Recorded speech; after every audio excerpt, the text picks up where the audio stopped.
Hey guys, welcome back.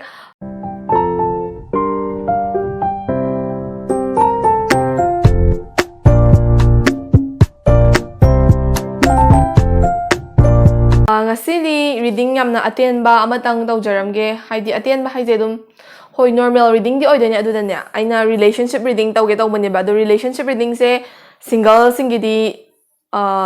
khara relatable oiroi adubu like crush kumba leiba adum in contact ta leiba mina kai feel tawi haidi other person do na ko se a relationship ta imply tawbas ya relationship ta na main oina budi imply tar kane dusu adu ga su friendship ta imply tawbas ya or like crush kumba imply tawbas ya badu yam ka hena resonate tawdra su khara budi resonate tawgane do relationship ta na hena main resonation da lakani ba ko aduga single sigi damakta di next relationship ke video do ai mathang ge video da sungsoi soidana semjar age ngasigi relationship reading se tawar se ai video thagata basu koi ai do kitang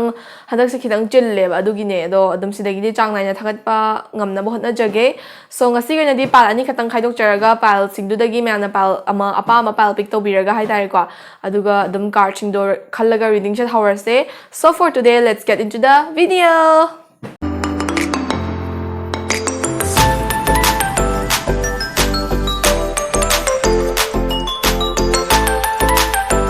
So pile A na tragana se tarot deck to khanbi basingi reading horse adum first like other person na kai feel tawi isa ge roles and feelings na kai no aduga future na kai europe have do ai relationship ki reading oina adum like wa da haiba matam da relationship to imply tar adum haijar age ba ko aduna yam ka resonate taw da ba ya ina haiba ina sa to ba third person na hekta imply taw ba ya adu yam ka resonate taw da ba ya baduna relationship ta mainly oina focus la kani e aduga single sing chu kem tawai bi ga no next relationship ki reading do ai mathang da 3 days muk ki manung da dum thaga chana bahot na jarke so ngasi gi oina di like ahan ba you me we haina ko sig reading ja ina personal reading taw matam da aduna you me we sig reading se ahan ba card che dum chong thore a 4 of cups sari ba card che stela ire pal a gi ni ko se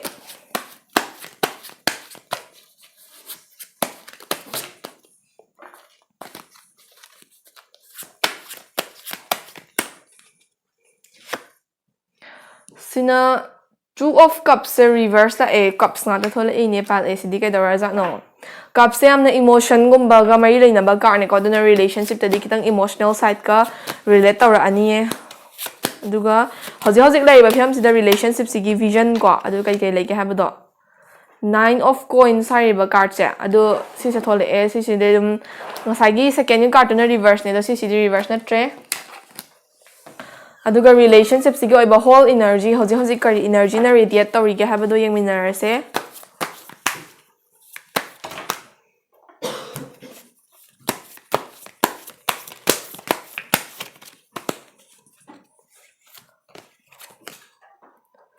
divine side hariba energy sina radiate toy ko ado ai card amam na kai hari no habado phazna interpret tawjara age so pal egi ahan ba card 4 of cups sari ba card china kai hari ha matam da relationship sida ko hojik pal epic to bi ba mi sing sigi relationship sigi other person je hai tare ko sigi other person je na relationship se khara like prioritization tham da ba gumba masagi career gumba hana prioritize to ba gumba hai gadra aduna tragana like moi do unrealistic oibe expectations gumba fantasies gumba da tawraga leiba adagi daydreaming gumba tawraga leiba sigumba maram na relationship se time and attention je phasna pi ba ngam da gumba adagi like moi gi oiba mathau yamna chinba na maram oiraga relationship sida attention guma phasna piba ngamdaba haidi like somna haidi pal e khanbi ba mayam sina kai feel tawri ge habado third other person na khangba ngamdaba ko moi do dum like moi ge leibam thokba banglai da leibagi ta ba tawba relationship sida kaya interest uttabagi mong na tawba sigumba se khar thengnaram ba yaiba aduna sigi card sina kai hai ge hamatam da smaina sum daydreaming gumba delays gumba adagi like khangjana daba gumba unaware oiba feelings mayam sina circle tawraga laitagi di relationship se other person gi side tagi effort amta laktre haina khallaga pal ai khanbi basic sina relationship sidagi withdraw tawning ba phaw pharak pa yai na hai ba ko adu sigumba like khara di go through tawri hojik other person sina khara thawoi da ba gumba hai gadra du ma khara taw ba hai tare do moina thoen ki like intentionally taw ba te ba moi gi life time na busy oi ba na tragana moi je khara daydreaming gumba khara oi da ba expectation khara sagat la tham lei ba gumba du mai taw ba gi ne ba second card na 2 of cups reverse ko Two of Cups reverse hariba card sina pile A khanbiriba singi personal oiba card neba personal oiba card sina kai haige ha matamda ngasai gi mamangi card tu yamna relatable oi ko relatable oi haibai maramdi first ki card tu da kai haige ha matamda other person tu dagi time and attention guma phasana phangdaba effort kuma phasana lagtabagi mong na tawba ko aduguma mong duna like isa na ko haidi pile A khanbiriba mayam sina relationship sina disconnection guma feel tawjaba adagi emotionally down guma relationship se imbalance oina chatlabra kaina khanba adagi hana relationship se horak pada yam thina connected feelings kumba harau ta yam bana yoma layam bado hojikti wa macha macha khuni khatna chaina baguma misunderstanding guma nungai na daba gumba kwa adagi emotionally imbalance oiba mayam ama thengnari ba aduna sigi card sina kai hari ge two of cups reverse na kai hari ge hamatamda relationship se sumaina dum like mathomorong khangda bida songi side tagi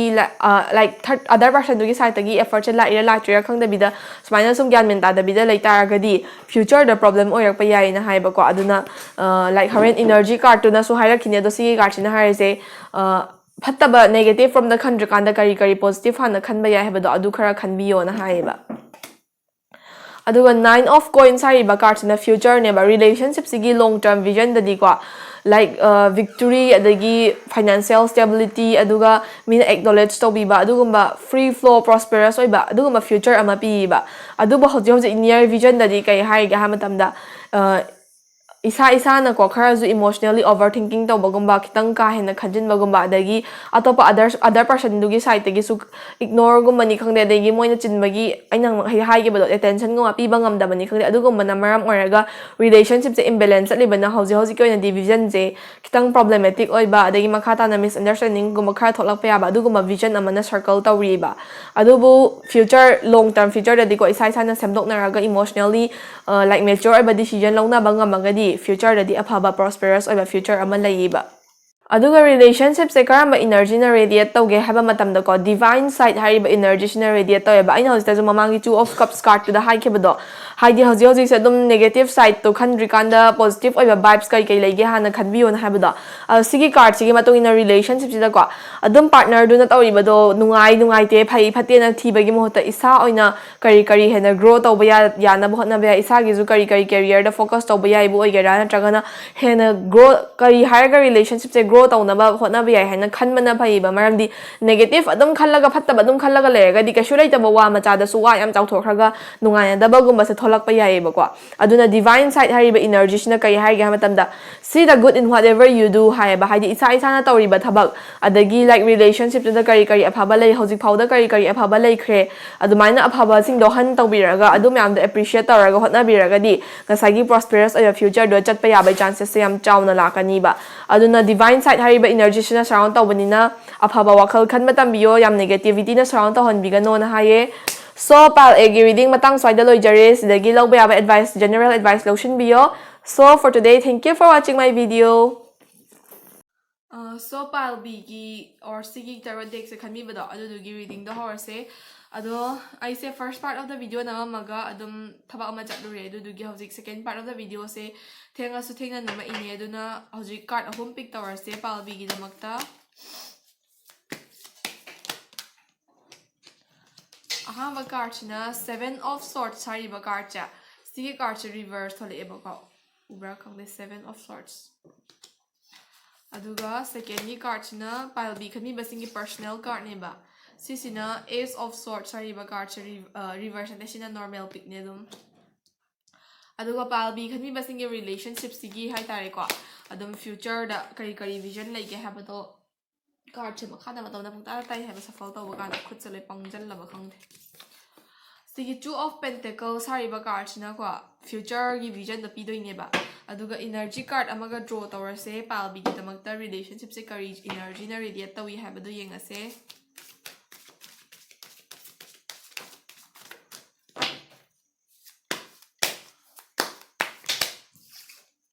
sigi mother mary hariba card se thole ko sigi energy sina surround tawi haidoi ne do card amam na kai haino habado ai amam da interpret tawzar age so horse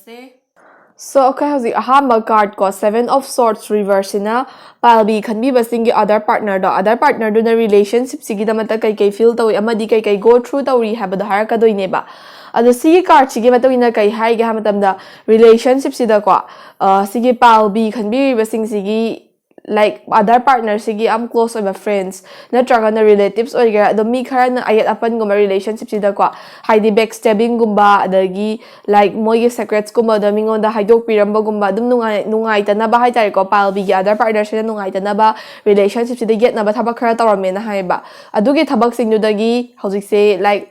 freedom gumba phanga ba haitare ayat apan do hojikti like traba gumba neba aduna sigi other partner sina haitare ko other partner sina relationship sida thamamba lotlaga or phumaga nungai tana masa mathanda da bottle up tawraga thamamba emotions gumba do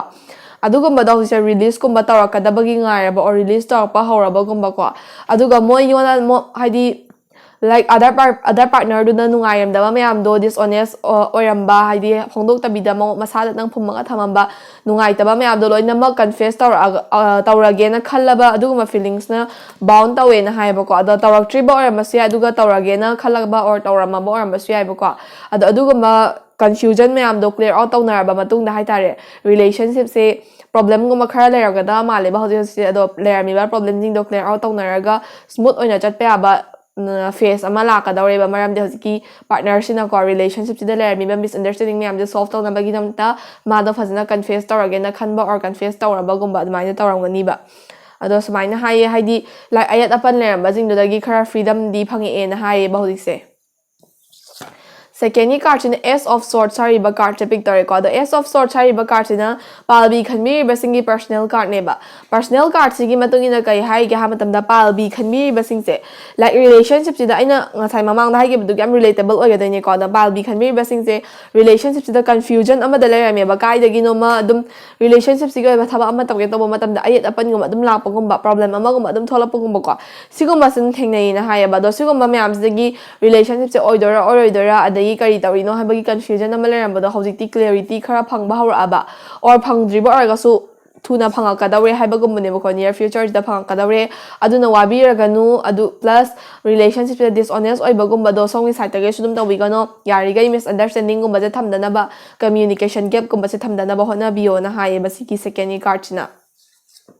aduga ahum suba card na two of pentacles hariba card in relationship sigi future ne ba ko sigi two of pentacles hariba card na kai hai ge ha matamda like palbi khanbi ba singse somje sigi mi singse adagi moi partner sing side tare day to day life se da yam busy oi ba guma ko adagi like hoje ma oi draga su yam athu matamda yam day to day life se duties and responsibilities na yam busy oi ka dawre hai ba aduna relationship bu prioritize taw ga career bu prioritize taw ga adu gumagi like problem khara di arise tawrakani na hai ba ko aduna adugi problem yam do solve taw bangam na ba prioritization matam cha na haidi work ta prioritize taw da ba da matam da work ta prioritize taw ba aduga love life ta prioritize taw da ya da matam da relationship to the prioritize taw bi ba ko amanya prioritize taw ga balance ama thamna bo hotna biraga di relationship se future da yam smooth oina tung goina nungai na chat pa future ama piri na hai ba ko adugi prioritization do thamangam draga di relationship se khara imbalance oi ba shaky oi ba mafam gumba like matang gumba khara di yakani na hai ba aduga aroibo in a relationship sigi energy je mother Mary hariba energy sina surround to eba ko sigi mother Mary hariba energy sigi matung ina kai hari ga matam the relationship sida hojiki like palbi khanmi ba sing sina like as a mother gumba role ama lawe na hai ba haidi relationship sida nungai na dabo or any problem thola pa matam na first step se haidi like confusion gumba do clear out na ba or misunderstanding gumba do solve na ba first step se ayamana palbi khanmi ba sing sina lobi ba aduga amaram the relationship sigo any problem any initiative se start abo se palbi sina dum hawe duga comfort and care pi basu palbi khan mi ba sing sina dum hele na haye ko ado sumaina mother Mary har ba energy sina radiate tawe ado sumaina taw se phari ne maram di khara partner do khara childish oi baguma immature oi baguma khara tarong ga da male ba ko aduna mi gi influence ta ju khara chatli ne ba ado mi gi influence mok na traga sumasana adum khara gyan ta jada baguma immature decision gumba lo ba adum dai problem le ram ba sing do clear out tor ka dawre taw driver ga so athu ba tor ka dawre aduna kem ta wa bi no adum honest or ga confusion gumba le dana ba na biro hai ba gumba ne ba so I'll be giving sumatang try the loizare. Thank you for watching. So guys, ngasi di video se matang phai dolo shin jarage ado ngasi so general reading oi bani na yam ka hena resonate ti taw da ba yai ba ko aduna personal reading taw bining basing na ai dum Instagram link to description box ta hapcharam ge aduda dum changaga DM taw biraga isagi slot booking taw ga reading taw biba yani aduga single singi suwabir no ngasi ge relationship reading oi haidana wabiraga no single singi ꯁꯤꯡꯒꯜꯁꯤꯡꯒꯤꯁꯨ ꯅꯦꯛꯁ ꯔꯤꯂꯦꯁꯟꯁꯤꯞꯇꯣ ꯀꯔꯝ ꯀꯥꯟꯗ ꯑꯣꯏꯔꯛꯄ ꯌꯥꯏ ꯑꯗꯨꯒꯨꯝꯕꯒꯤ ꯔꯤꯗꯤꯡꯗꯣ ꯑꯩ ꯀꯦꯃꯦꯔꯥꯁꯦ ꯌꯥꯝ ꯅꯣꯝꯃꯦ ꯑꯗꯨꯒꯨꯝꯕꯒꯤ ꯔꯤꯗꯤꯡꯗꯣ ꯑꯩ ꯅꯦꯛꯁ ꯚꯤꯗꯤꯑꯣꯗ ꯁꯨꯡꯁꯣꯏ ꯁꯣꯏꯗꯅ ꯊꯥꯒꯠꯆꯔꯛꯑꯒꯦ ꯁꯣ ꯉꯁꯤꯒꯤ ꯑꯣꯏꯅꯗꯤ ꯚꯤꯗꯤꯑꯣꯁꯦ ꯂꯥꯏꯛ ꯁꯕꯁꯀ꯭ꯔꯥꯏꯕ ꯑꯃꯗꯤ ꯁꯤꯌꯔ ꯇꯧꯕ ꯀꯥꯎꯕꯤꯒꯅꯣ ꯑꯗꯨꯒ ꯍꯦꯟꯅ ꯅꯨꯡꯉꯥꯏꯕ ꯔꯤꯗꯤꯡ ꯄꯨꯔꯛꯅꯕꯒꯤꯗꯃꯛꯇ ꯑꯩꯕꯨ ꯑꯦꯟꯀꯔꯦꯖ ꯇꯧꯕ ꯑꯣꯏꯅ ꯑꯗꯨꯝ ꯁꯤꯌꯔ ꯇꯧꯕꯤꯌꯣ ꯁꯣ ꯉꯁꯤꯒꯤ ꯑꯣꯏꯅꯗꯤ thank you for watching my video bye by